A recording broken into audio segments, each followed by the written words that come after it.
জানো আমাকে কেমন লাগছে?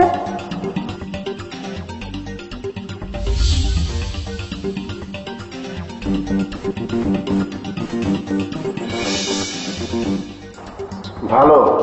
তুমি যে এইভাবে সেজে গুজে আমার সামনে এসে দাঁড়িয়েছ, সেটা আমি কেন, যে কোনো স্বামীরই ভালো লাগার কথা। থ্যাংক ইউ জানো। এবার চলো। কোথায়? কেন?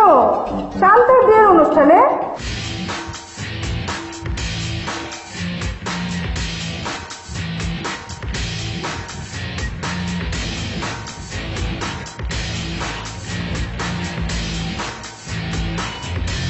বিয়ে বাড়িতে যে এই অবস্থায়, আস্তাগফিরুল্লাহ, নাউজুবিল্লাহ। পেট খালি, পিঠ খালি, আবার কপালের উপরে লাগাইছে এক নকশা। আর এইটা কি করছো? শাড়ি নামো শাড়ি। এইসব তুমি বুঝবে না জানো, এটা আধুনিক যুগ, নিউ ফ্যাশন। বন্ধ করো তোমার এই আধুনিকতার নামে নির্লজ্জ বেহায়াপনা। কিসে নির্লজ্জ বেহায়াপনা? এটা আধুনিক যুগ, যুগের সাথে তাল মিলিয়ে না চললে লোকে আমাকে কি বলবে?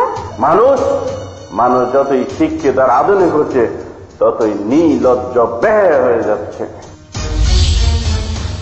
তাই বলে কি অর্ধ উলঙ্গ নগ্ন হয়ে শত শত পরপুরুষের সামনে যাবে? ওই সমস্ত পুরুষদের চোখের কিনা তো হবেই, তুমিও হবে জাহান্নামী।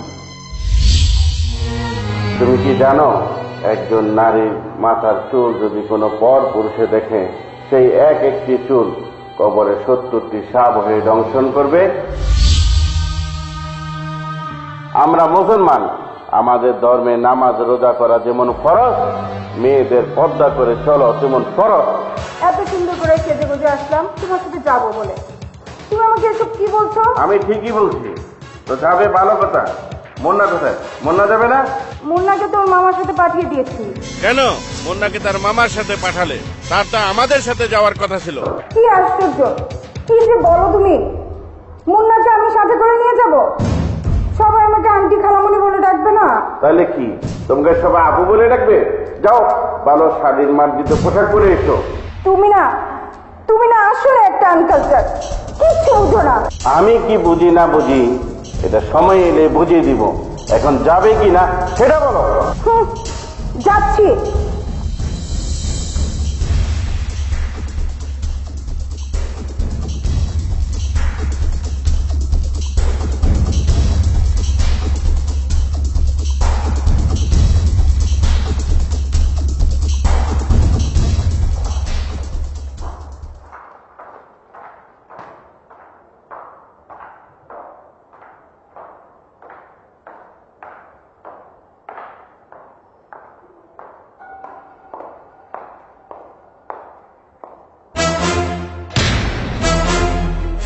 এখন খুশি তো? এবার চলো যাই।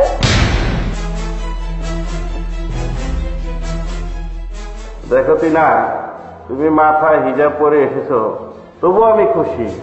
অন্তত মাথায় একটি হিজাব পরেছো। কিন্তু এই মডার্ন ড্রেসের সাথে এই হিজাবের কি মূল্য আছে বলো? তোমার এই পোশাক পরা দেখে রাসূল সাল্লাল্লাহু আলাইহি সাল্লামের একটি হাদিস মনে পড়ে গেল। রাসূল সাল্লাল্লাহু আলাইহি সাল্লাম বলেছেন, শেষ জামানায় নারীরা এমন এক ধরনের পোশাক পরিধান করবে যা বস্ত্র পরিধারিণী উলঙ্গিনী। তোমাকে সেই উলঙ্গিনীর মতনই লাগছে। কি আমাকে উলঙ্গিনের মতো লাগছে? যাও, তোমার সাথে আমি আর কোথাও যাবো না।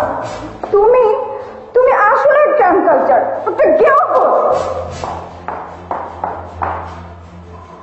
দেখলেন তো মডার্ন যুগের নারীদের কি অবস্থা।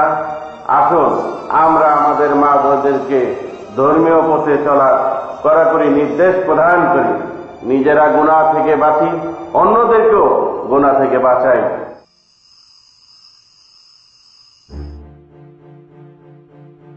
কি হলো মুন্না, চুপ করে বসে আছো কেন? পড়ো। হাট্টিমা টিম টিম, তাদের খাড়া দুটো শিং, তারা মাঠে পাড়ে ডিম, তারা হাট্টিমা টিম টিম। আনুষ্ঠানিকভাবে ডিগ্রি প্রদানের জন্য সবিনয় অনুরোধ করছি। নর্থ সাউথ ইউনিভার্সিটির চ্যান্সেলর হিসাবে আমার উপর অর্পিত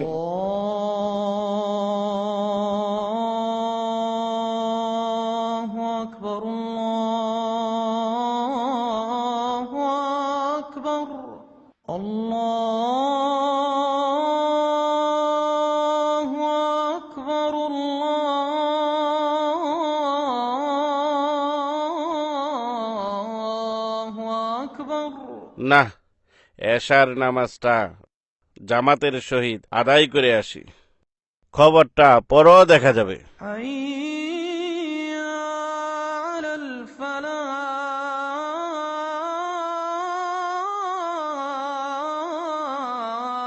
কি হলো মুন্না, এখনো চুপ করে আছো কেন? পড়ো। মা গো, আমি পড়বো না আর হাট্টিমাটিম টিম। কুরআন থেকে শিখবো আমি আলিফ লাম মিম। একটি করে অক্ষরেতে 10টি করে নেকি। চলো মা গো, আজ থেকে কুরআন হাদিস শিখি।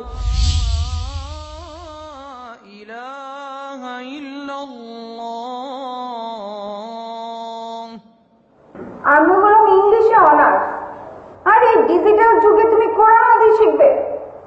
তোমার কথা শুনে আমার মাথায় ভেঙে পড়লো আকাশ।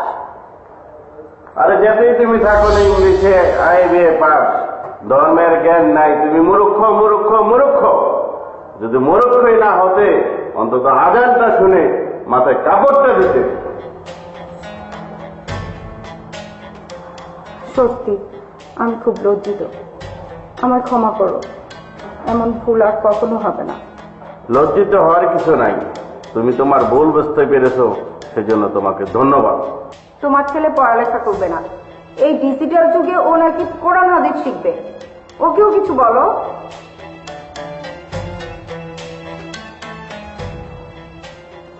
আমার বাবা ঠিকই বলেছে, একবার চিন্তা করে দেখো আমার এই সোনার বাংলায় কেন জঙ্গি সৃষ্টি হচ্ছে, কেন চুরি ডাকাতি চিন্তায় রাহাজানি হচ্ছে, কেন মানুষ মানুষকে হত্যা করছে, আর কেন গৃহবধূ হতে শিশুরা পর্যন্ত দর্শিত হচ্ছে। তার একমাত্র কারণ ধর্মীয় শিক্ষা না থাকার কারণেই এসব হচ্ছে। ওগো, তুমি ঠিকই বলেছ। প্রত্যেক বাবা মার নৈতিক দায়িত্ব তার সন্তানকে ধর্মীয় শিক্ষায় শিক্ষিত করে গড়ে তোলা। আজ থেকে আমিও আমার সন্তানকে ধর্মীয় শিক্ষায় শিক্ষিত করে গড়ে তুলব, আর নিজেও নামাজ রোজা কায়েম করব, পর্দা করে চলব। আপনারাও আপনাদের সন্তানকে ধর্মীয় শিক্ষা দিন, কারণ ধর্মীয় শিক্ষায় শিক্ষিত লোক কোনোদিন মানুষ হত্যা করতে পারে না, ধর্মীয় শিক্ষায় শিক্ষিত লোক কোনোদিন জঙ্গি হতে পারে না।